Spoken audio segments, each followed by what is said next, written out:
Bismillahirrahmanirrahim. Assalamualaikum warahmatullahi wabarakatuh. Alhamdulillah, wassalatu wassalamu ala rasulillah wa ala alihi wa ashabihi wa man tabi'ahum bi ihsanin ila yaumiddin wa ba'd. Perkembangan aktivitas ekonomi dan bisnis di masyarakat memunculkan berbagai inovasi. Salah satu dari inovasi yang berkembang saat ini adalah produk kartu kredit atau credit card, di mana nasabah mendapatkan fasilitas untuk menggunakan dana dari lembaga keuangan syariah. Maka dalam hal ini kita sebagai seorang muslim wajib untuk mengetahui bagaimana sebenarnya hukum dari kartu kredit ini dalam perspektif Islam. Bagaimana Islam memandang kartu kredit atau credit card ini, apakah dia boleh atau tidak boleh, apakah halal atau dia haram. Merujuk kepada praktik dari kartu kredit ini, maka kartu kredit adalah satu fasilitas yang diberikan oleh lembaga keuangan kepada nasabah dalam bentuk dana. Dana ini dalam bentuk diwakili oleh sebuah kartu atau card, di mana nasabah itu diperkenankan untuk melakukan berbagai transaksi seperti jual beli, pembiayaan, dan juga akad-akad yang lainnya. Nah, dana dari lembaga keuangan itu digunakan oleh nasabah, sehingga kemudian nasabah memiliki kewajiban untuk apa? Untuk membayarkan kembali kepada lembaga keuangan pada waktu tertentu. Biasanya adalah dalam jangka waktu 1 bulan, ya. Dalam jangka waktu 1 bulan, maka nasabah wajib untuk membayarkan dari uang yang telah dia gunakan plus ditambah dengan adanya tambahan atau ditambah dengan bunga yang telah ditetapkan sebelumnya. Maka merujuk kepada praktik ini, sejatinya credit card atau kartu kredit adalah apa? Adalah akad utang piutang antara lembaga keuangan yang mengutangkan dananya, uangnya kepada nasabah. Nasabah memiliki utang kepada lembaga keuangan, sehingga pada bulan berikutnya dia harus membayar ditambah adanya bunga yang telah ditetapkan. Maka dalam perspektif dari ekonomi Islam atau dalam perspektif Islam, bahwasanya kartu kredit yang telah dikeluarkan oleh lembaga keuangan yang diberikan kepada nasabah sejatinya adalah akad utang piutang. Nah, ketika itu adalah akad piutang atau akad dain, maka berlaku kaidah dalam Islam, yaitu kullu qardin jarron naf'an fahuwa riba. Ya, setiap akad qard, akad dain yang di sana mengambil manfaat, adanya tambahan materi, fahuwa riba, maka itu adalah riba. Dan riba sendiri telah diharamkan oleh Allah Subhanahu wa taala, sebagaimana firman-Nya, a'udzubillahi minasyaitonirrajim, bismillahirrahmanirrahim, wa ahallallahu al-bai' wa harrama riba. Allah Subhanahu wa taala telah menghalalkan jual beli tetapi mengharamkan riba. Nah, praktek dari credit card atau kartu kredit ini adalah lembaga keuangan mengutangkan dananya, uangnya kepada nasabah. Kemudian nasabah dia menggunakan uang tersebut untuk belanja, untuk pembayaran dan akad transaksi yang lainnya. Pada bulan berikutnya, maka nasabah wajib untuk membayarkan utang tersebut plus ditambah dengan bunga. Maka tidak syak lagi ini adalah bagian dari riba, yaitu masuk ke dalam riba dain atau riba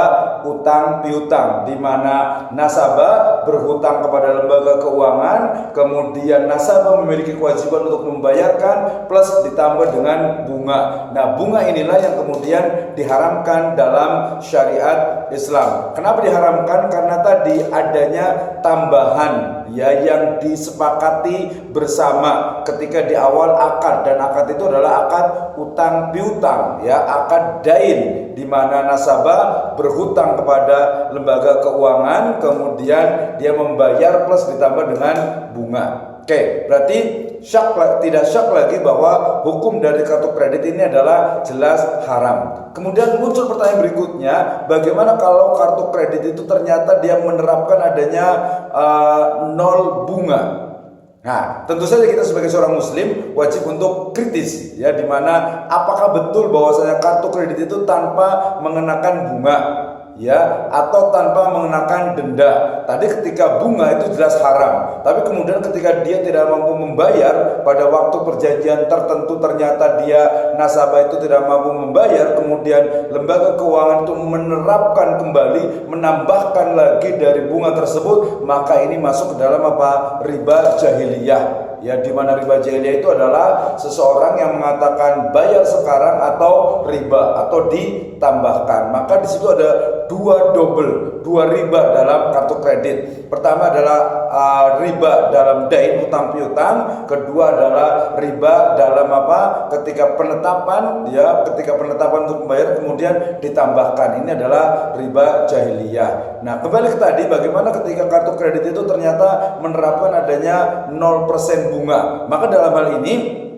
bahwasanya 0% itu hanyalah bahasa marketing, ya, dimana sejatinya tidak ada sama sekali yang namanya 0% dari bunga dalam kartu kredit. Kenapa? Karena ketika 0% otomatis tidak ada sama sekali keuntungan, ya, tidak ada sama sekali keuntungan bagi lembaga keuangan. Tentu saja ini sangat mustahil sekali, ya, dimana seseorang atau lembaga keuangan yang mengutangkan uang kepada nasabah kemudian dia tidak mengambil sama sekali dari keuntungan dari utang tersebut, padahal ini jelas diharamkan dalam Islam. Nah, berarti ketika ditanya apa hukum kartu kredit dalam Islam, maka jawabannya adalah haram. Kenapa haram? Karena pertama, akad dain yang adanya tambahan itu adalah riba, dan riba itu diharamkan oleh Allah Subhanahu wa taala. Dalam kartu kredit terdapat dua riba. Yang pertama adalah akad riba dain, di mana adanya tambahan di awal perjanjian yang telah disepakati. Kemudian yang kedua adalah riba jahiliyah, di mana ketika nasabah itu tidak mampu untuk membayar, kemudian ditambahkan lagi, ya, ziyadah lagi adanya tambahan dari bunga tersebut, sehingga ini kemudian disebut dengan apa? Ad'afa mudha'afa. Padahal ayatnya juga jelas,